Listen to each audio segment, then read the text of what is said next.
เบิ่งเน้นเบิ่งเน้นหลักมาซื้อขนมพี่น้องเน้นหลักมาซื้อขนมนี่ตัวจังเฮ็ดเนาะนี่เด้เน้นเอ้ยพอเฒ่ากินลูกเคยกินพอเฒ่าอันนี้พังนี่คือพังพอเฒ่านี่ด้วยเข้าเท้าพังพอเฒ่าอันนี้มักเข้าเนาะกินได้ปลาเท้า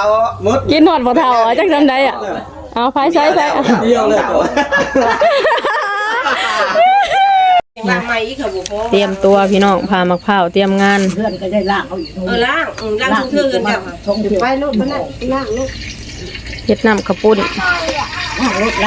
ทำน้ำขนมจีนน้ำยากะทิโอ้ยจะเชียนยังไงบอกข้าวไม้เป็นเทิงบุ๊รวมพลได้มื้อนี้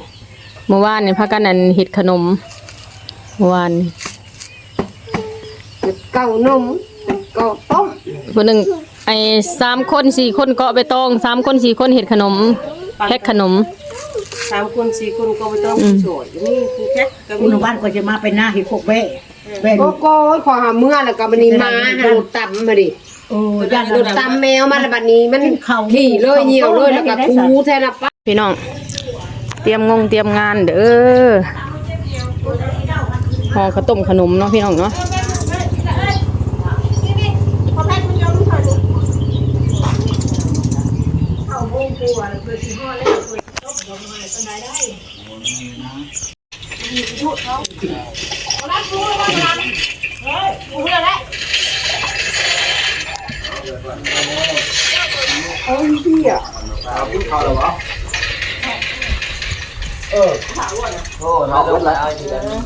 ดมกิโลพอเท่าเบิดบ้าน1กิโลไอ้จันน่ะพอเท่าที่เท่าเพี้ยนโอ้ยลาดุ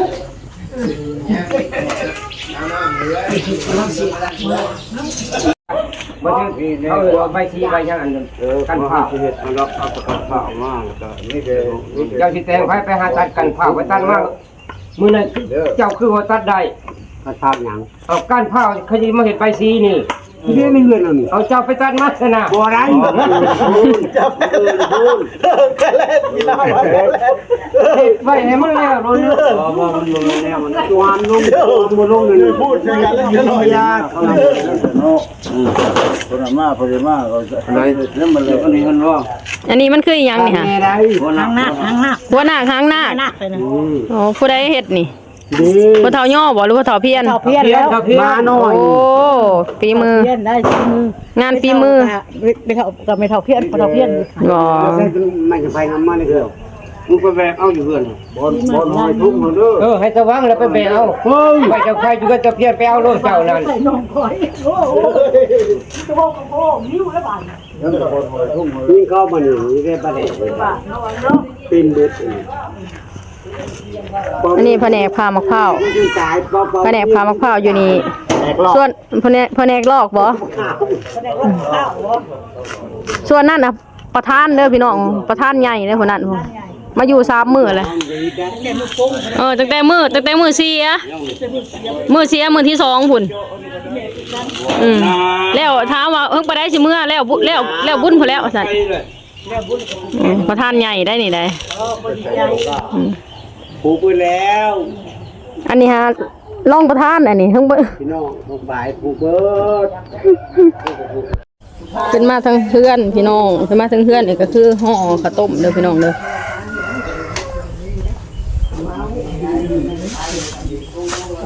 ห่อข้าวต้มเด้อห่อข้าวต้มพี่น้องงามสวยๆห่อข้าวต้มมีแต่คนงามๆก็มีมักลูกเปิดเลยนะนอนเผาห่อข้าวต้มใส่มะกล้วยลูกแต่เช้าโอ้ยปัญหาชมก็จังแต่เช้ามาชมเราไปเมืองไทยเมืองล่างเลยไปเลยโอ้ยเรายังบ่ได้มาไปแต่บ่ได้ก็ทันได้เสียบ่ไปแต่ก็เราให้เปิดเลยได้หรอเรายังมาหน้านี้บอกว่าเนี่ยว่าเป็นยังโน่นี่ว่ะบางก็ปัวใหญ่ว่าพนมมันน้ำถือกับมันจะช็อตกว่านะคนเผามันกำลัง มันก็กินได้ป๊อกกินมันพอ แล้วพอกินเนี่ยเป็นก่อนตัว แม่บุเอื้อนพันมันด่าหัวเพิ่นสั่ง มันมาสั่งเนาะเลยนำเนาะเป็นอะไรเอาไปยังสิดาไปดิกินมาลูกอะไรเป็นอะไรเขาว่าลุงส่งต้นก็มันยินนี่คุณตุ๊กเพื่อนก็ยังไม่ได้แก้ลุงส่งเขาสั่งยังมีดีลุงคามลายมะนาว โอ้ยแต่แม่มันอันนี้ไม่เห็นกินดีเลยอันลูกคนผู้นั่งยังก็ โทรให้เอื้อยมันมาเนี่ยเอาส่งแพตตี้บ่ บ้านนั่งแพตตี้อันนี้เห็นเราไปชนมันนี่ให้ก็ไปฮอบบ้าน ส่งมาไม่ได้ส่งแล้ว ไปชนก็บ่มีเวลาเนาะเฮ้ยเนาะชักเสียวอะไรกับผู้ใหญ่เมื่อไรเขาก็ยังเป็นเห็นเขาเห็นหน้าโอ้ย มันโศกเลยกินกินร้อนนั่งให้ขัดกินนมหมามันยังไปทอดกรุงเทพเจ้าอย่าง ใช้ผู้ใด กินกีล้าอีเอื้ออีนี่เจ้าน้ำเอื้ออีนี่เจ้าอีนางที่นี่ก็อีหลาอันนี้ก็ได้เฮ้ยเป็นแม่นาง ว่าเด้อไปเด้อเด้อผู้ใดยายหน่อยเนี่ยบอกจริงเลยนะบอกเลยเขาไปกันได้หนึ่งเอาไม่ปิดกันแล้วบ่ต้องคนเขาไปพวกนี้นะนี่จะไปว่าทิ้งทิ้งไม่ได้ไปสบายเอาวางเอานี่บักขึ้นเรือเจ้าเจ้าก็เอาไปเลยดิบ่ต้องลุงจะต้องหยุดบ่ต้องเอามาบ่นะ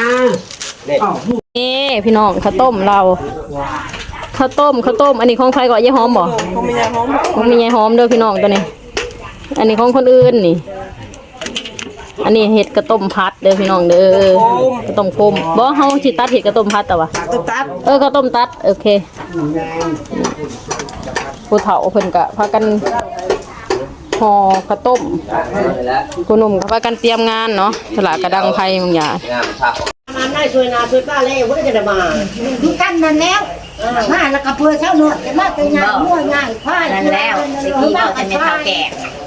ลูกหลาน ก็ได้ว่ากับไพ่ก็ยังได้เองมาแล้วให้ลูกหลานโอ้ชีอย่าง เนี่ยนั่นก็ โอ้ยเนี่ยมันอยู่ ไม่ก็อยากได้ขี้ข้าเขา ก็ยังได้อยู่พอดีมาลูก ร้านผล ได้กินข้าวใครว่ากี่ข้าวแบบเห็นเนี่ยเนาะเขาก็ต้องว่าเป็นนี่ได้ได้เอา เขาได้เขาโอ้โหไม่อยากได้งานร้านผู้เดียวได้ทุกคนว่าเป็นแก่น้อยแพงอยู่ขี้ข้านอู้นะครับแพงจับดอกน้อยหนึ่งดอกยังจับน้อยหนึ่งมันความจะว่าคนบริจาคไม่ได้คนจะพ่อคนจะมีกับผู้ มาก่อนจะจมแล้วก็ห้องบอกเมื่อได้หนึ่ง ยากยากแล้วมันจะเป็น ชื่อเมื่อไรสั้นแล้วพ่อบ่ได้เด้อแท้ๆอันนี้เต่าบางเล็กทางได้แล้ว บอกอย่าง บ่ได้เฮ็ดอีหยังมีแต่อยากล็อกมีแต่อยากงอกหมู่ กันว่าน้อยหนึ่งเลยกันบางเล็กงอกแล้วแบบนี้แหละไปเล็กงอกแล้วไม่ทำไปเห็นเข่าจะคายออกได้มันเล่นหมู่มากได้เนี่ยยังบวชไปน้อยชามคนเอาลูกอันร้านประคันร้านประคันก็มันยังบวชซีบวชบวชซีบอกยัดท้อนบวชนั่นเป็นแถวลำบวชซียัดท้อนบ่ให้ซิแต่อีเมลคุณวันนี้พนบวชซิกระยาเด้อว่าอยู่ก่อนว่ะอยู่เป็นตาบ้านนอนรักอยู่รักว่ะเจ้าจะดื้อเด้อว่ะ อันน้ำข้าวกับของยายหอมเด้อดิเด้อจะเป็นกับปากทุกเจ้านี่เด้อ ระยาได้พ่อมันขับสอบเนาะ ว่าเราพับผมพับเราพับเลยได้ รองเท้าว่าสิเว้าให้พร้อมด่าคือถ้าพอได้ยินเสียงมันด่าได้ปัจจมาว่าด่าจะบอกว่า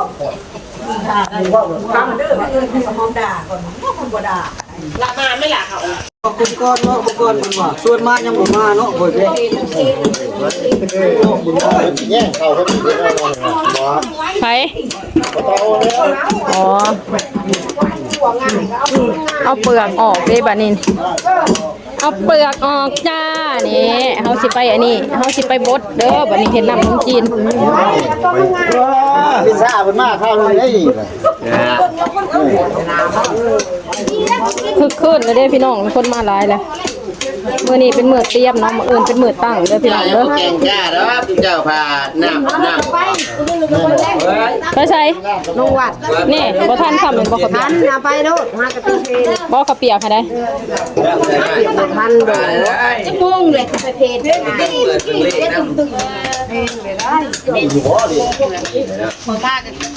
ทมงนาทีทันอยู่หรอกนั่นแล้วก็ไป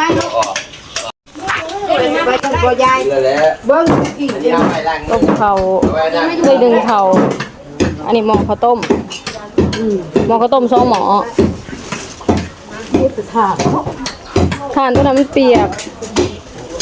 ลงไปตลาดบ้านนี้ปีของขายได้หลายได้บันดอกเอามาปีวานนี้เนาะซื้อหลายปีนะปุ้นทานคนละเรื่องคนละเรื่องกัวมักพริกพี่น้องบ่เด้เฮากัวไว้ให้เด้เฮาพาหม้อน่ะกัวไว้นะเท่าแล้วก็อันเช้าอันเด้ค่อยเอาออกจากหม้อค้างน่ะพาหม้อกัวไว้หาในถ้วยนั่นเห็นบ่แม่เข้าเบิดแล้วมาพี่น้องคลายเกียรติเนาะพี่น้องเนาะ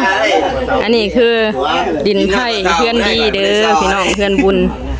ไม่ผิดกฎหมายเขากินตาละพันดินตาละพัน เอาแม่จวนนะจวนหมกเป็ดนะ เอาแอดคาแล้วนะซ่อนเลยเนาะพอแล้ว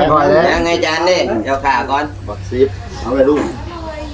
เขาก็ได้จึงน้ำเขาเอาซ่อนเลยเสร็จคาทุกขาอันนี้คือลูกเคยหลานเคยเด้อพี่น้องคลิปนี้ใส่คำว่าพอเฒ่ากินลูกเคยพอเฒ่ากินลูกเคยลูกเคยกินพอเฒ่าอันนี้พังนี่คือพังพอเฒ่านี่ กูด้วยเข้าเท่า พังพอเฒ่าอันนี้ วักเข้ากันนะ กินหน่อยปลาเท้า กินหอดพอเฒ่าจักจำได้อ่ะเอาไฟใส่ไป เดียวเลย เฒ่าท้อง เหลือแต่ลุงกัน เหลือแต่ซุ้มเคยบอกเฒ่าท้องเฒ่าเตียวแล้ว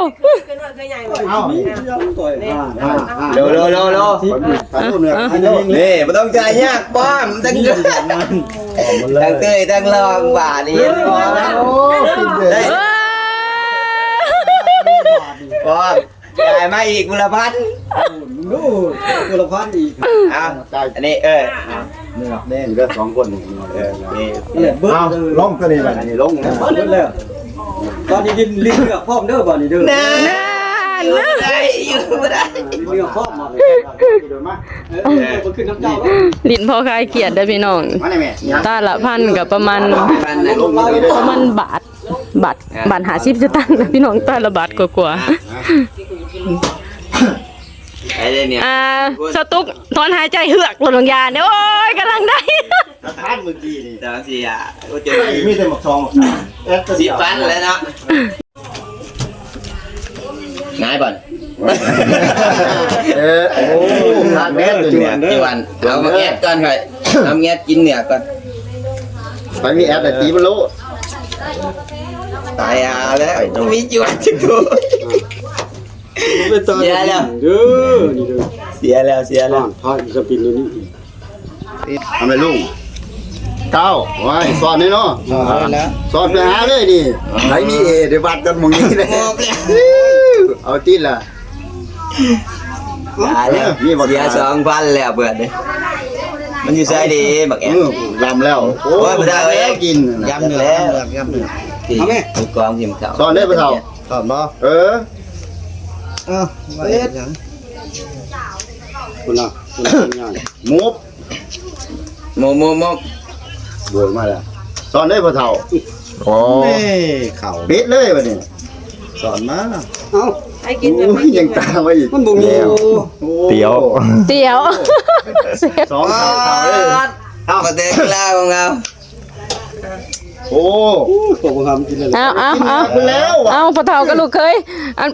รอบนี้ขึ้นพอเฒ่ากับลูกเคยจึงกันพาสิกินไผกิน เนี่ยก้อมเลยบ้าน ไปกินพอเฒ่าบ่พอเฒ่ากินลูกเคยโอ้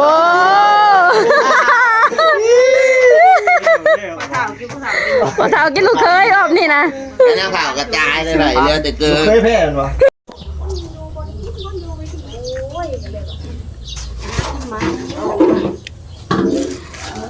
นี่แม่ครัวสีแม่ครัวเฮาเมื่อเพื่อนก็ยังไปนํเอาเลย คนอาบน้ำแล้วจะได้สิโดนเด้ว่าพักผ่อนก่อน บ่มะเร็งมาบ่ได้สิตำบักหุ่ง เด็กพุทธเจ้านี่ก็ได้อีก มาเพราะว่า อีหยังสิ อีมอมไปน้ำมีแต่ท่านบ้านแป้งไฟอีก ต้มน้ำไม่เล่าลวกเลยเห็ดได้ไม่จักแมวลำน้ำเช็ด เฮ็ดบ่เลยบ่ลำเฮ็ดแม่เฮ็ดจังน้อยพอได้กินแมลง ได้กินเฮ็ดอ่ะ เฮ็ดจังน้อยพอได้กินแมลง เฮ็ดก็ต้มปลาจะ2ตัวเลยโอ้ ต้มหมดคุณนี่อ้าวใครจะมาติด คันว่าเฮ็ดก็เฮ็ด อ้าวมันคือน้ำไอ้เจ้าลวกน้ำก่อนไอ้เจ้าน้ำลวกแล้วก่อนจะเอาปลาลงก็ไม่ใช่ร้ายปลาเดี๋ยวจะลองไปใช้เดี๋ยวตู้หนึ่งก็ไปได้ก็รับ ลูก สักตายสักคนสองตัวแรกพ่อเด็ดพ่อเด็กที่มันแล้วก็แล้วที่ท่านนี้กับเขาเนี่ยต้องเฮ็ดมัน นั่นแรกที่แน่ว่าที่แรกว่าสิตำบักหุ่งทอดหมูดิคือฉันเฮ็ดกระปุ้นก็พอละ ต้องพูดกับจบ กูย่างไม่ได้เลยละ เบิ่งเน้นเบิ่งเน้นหลักมาซื้อขนมพี่น้อง เน้นหลักมาซื้อขนมนี่อาโต้ยจังเฮ็ดเนาะนี่เด้เน้นเอ้ยมาซื้อหยังเน้นนี่ฮะชื่อมีโอ้มาซื้อมาม่าไปต้ม ก็3,000ต้องให้แล้ว1,000เราก็เอาไป เน้นยันหิวเขาว ก็นี่ได้ก็บ่ได้งงเนาะ ไปวันนี้หลักกินเด้ออย่าให้อันหลวงพ่อเห็นเด้อ คิดรายการมา เบิ่งตัวทางหลังในย่านผาสะลง คือจงก็แพ้ฮุบคือเด้ เอาไว้บัญชี แพ้ฮุบคือเด้เครื่อง เอามาคิดบัญชีสิ